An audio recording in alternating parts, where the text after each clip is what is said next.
Assemblymember Rivas deserves enormous credit. He and Senator Laird drove legislation that I signed last year to provide upwards of $138 million of state money to fulfill the obligations for the local community to match the costs of the project to fix this levee. The challenge, you may know, many of you have written about it, some of you have talked about it, but I need to reinforce it, is that we have a project that requires a local match, not a state match, but a local match. 35% of the project has to be borne by the local community, 65% by the federal government. It's estimated, and this was before this storm, that the project's a $397 million project, of which $138 million needs to be borne by the local community. Recognizing that burden and the enormity of that, the legislature stepped up last year, and I was proud to support an effort where the state would move in and we would pick up the responsibility of the local government to the tune of roughly $138 million. Now the challenge is, can't go like that overnight and fix this. And that's why it was soberly stated that we're looking at a 5 to 7 year process. Now, don't get me wrong, as we were just on the levee, I'm not satisfied any more than you are with 5 to 7 years. We know what's happened.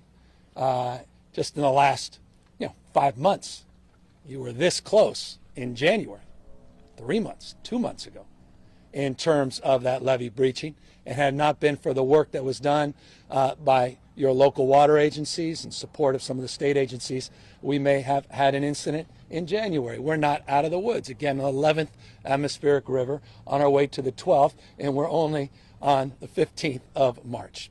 So that's priority number one. We also are working and have been working, and I have Carla Namath here, who runs the State Water Project.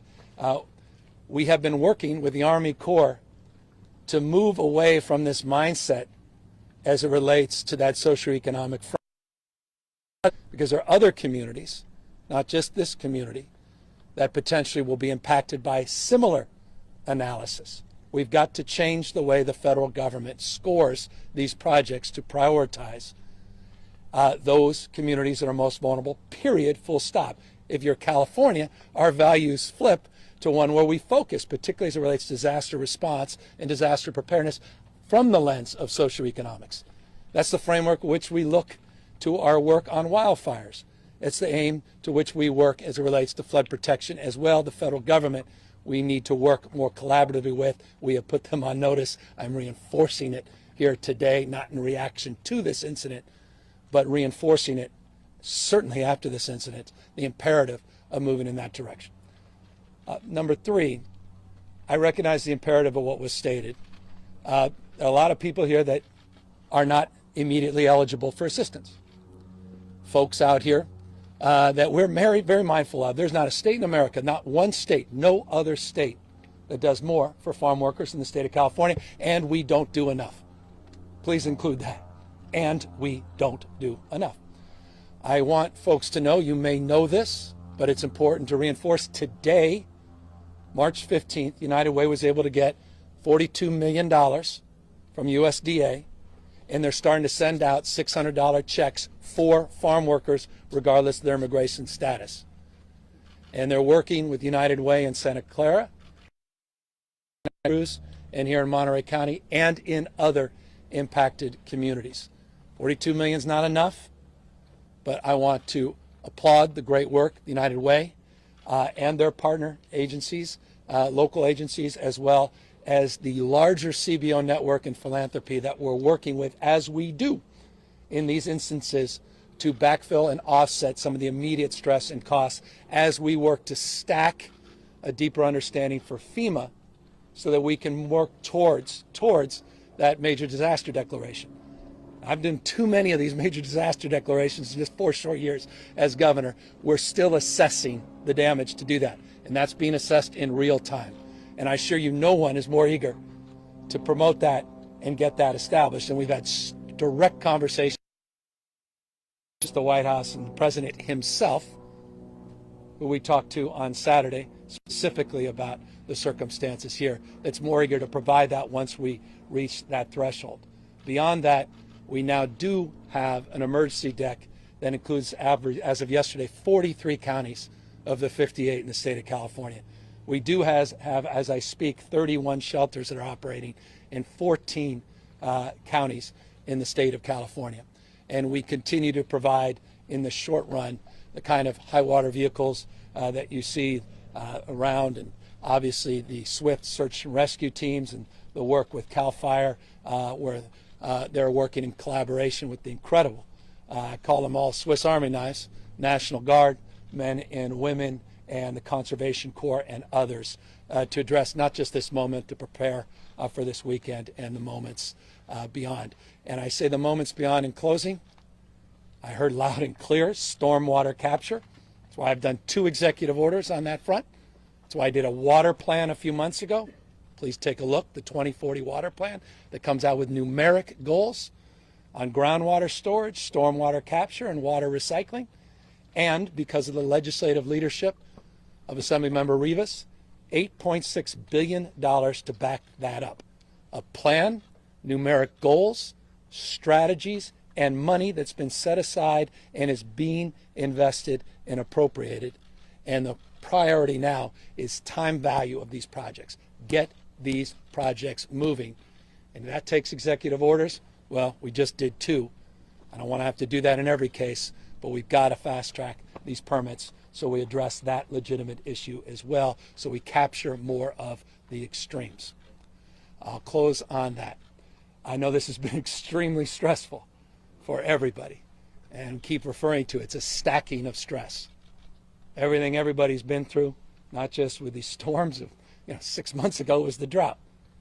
Then, 6 months prior, we were still in the midst, don't forget, of COVID and all the issues that disproportionately impacted the Latino community and communities like this. And so I just want to close by saying how proud I am you have a CAO and members of the Board of Supervisors that get it, but more importantly, get it in a very deep and emotional way.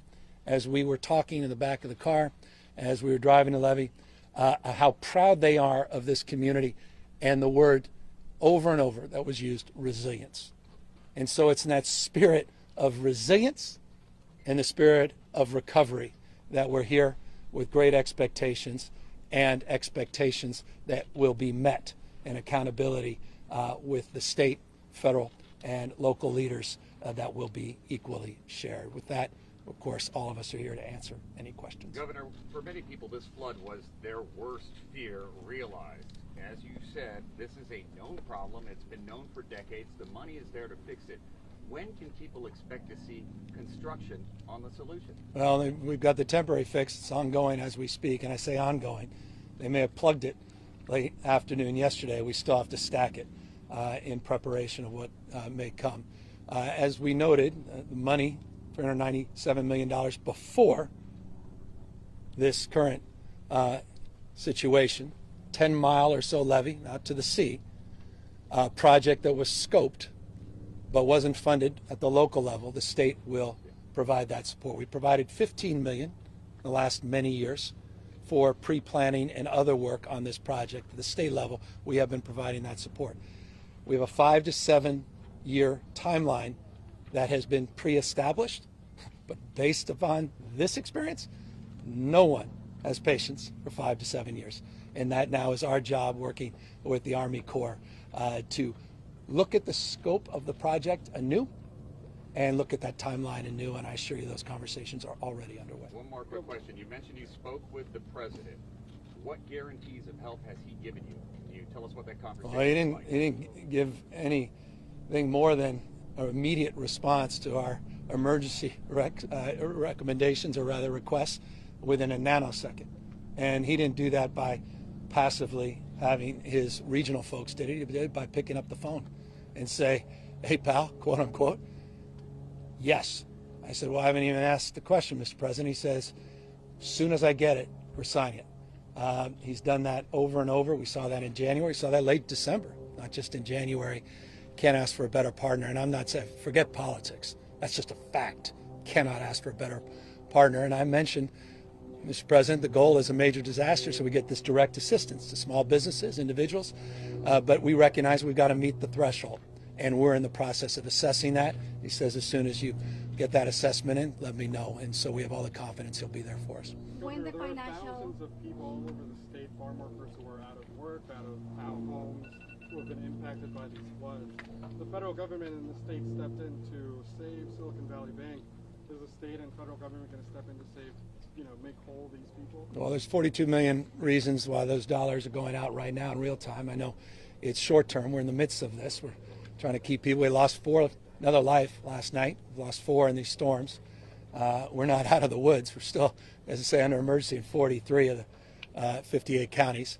The $42 million is meaningful. Those dollars start going out today. It's not the only money that's going out. California has a framework. My team will provide you a detailed, because it's multi-pages, of the work we do on farm worker housing, the work we do in terms of rapid response grants, the work we did during the pandemic became a baseline of expectation for emergencies like this, of what we could continue to do to fill the gap in terms of those federal gaps that persist. And only underscores, and this is not me abdicating any responsibility, it's me reinforcing a responsibility. You want to talk about dumb as we want to be, this nation not addressing comprehensive immigration reform. It's the core of the question, the core of the issue. I mean, it's a disgrace. What more evidence do we need? Over and over we say this. They can't get out of their own way. And so that is only reinforced in a moment like this. I will happily reinforce that as an advocate. And moreover, we are working, I assure you, with all our CBOs in this remarkable network to provide more emergency response. I've talked to some families. Governor, saying can we that give they- this lady an on the opportunity? immediate term, they have to pay for hotel rooms and Yeah. you know. That's why we want to $50 get, for that's hotel- why we're getting those dollars out as quickly and assuredly as possible. There are a lot of other state programs and CBOs. Catholic Charities does incredible work in this space. We have rules and regulations that, with all due respect, a lot of these other governors don't, as it relates to protecting the privacy of people without their immigration status. We have emergency food under what we call Disaster CalFresh, which is profoundly important and significant, regardless of a detailed list, so you could provide that, because I think the community deserves to know. The question, when the money is going to be available for farm workers, when they can start applying? Today. Today? Yeah. So they can call United Way Yep. today Yep. and start applying? Yep.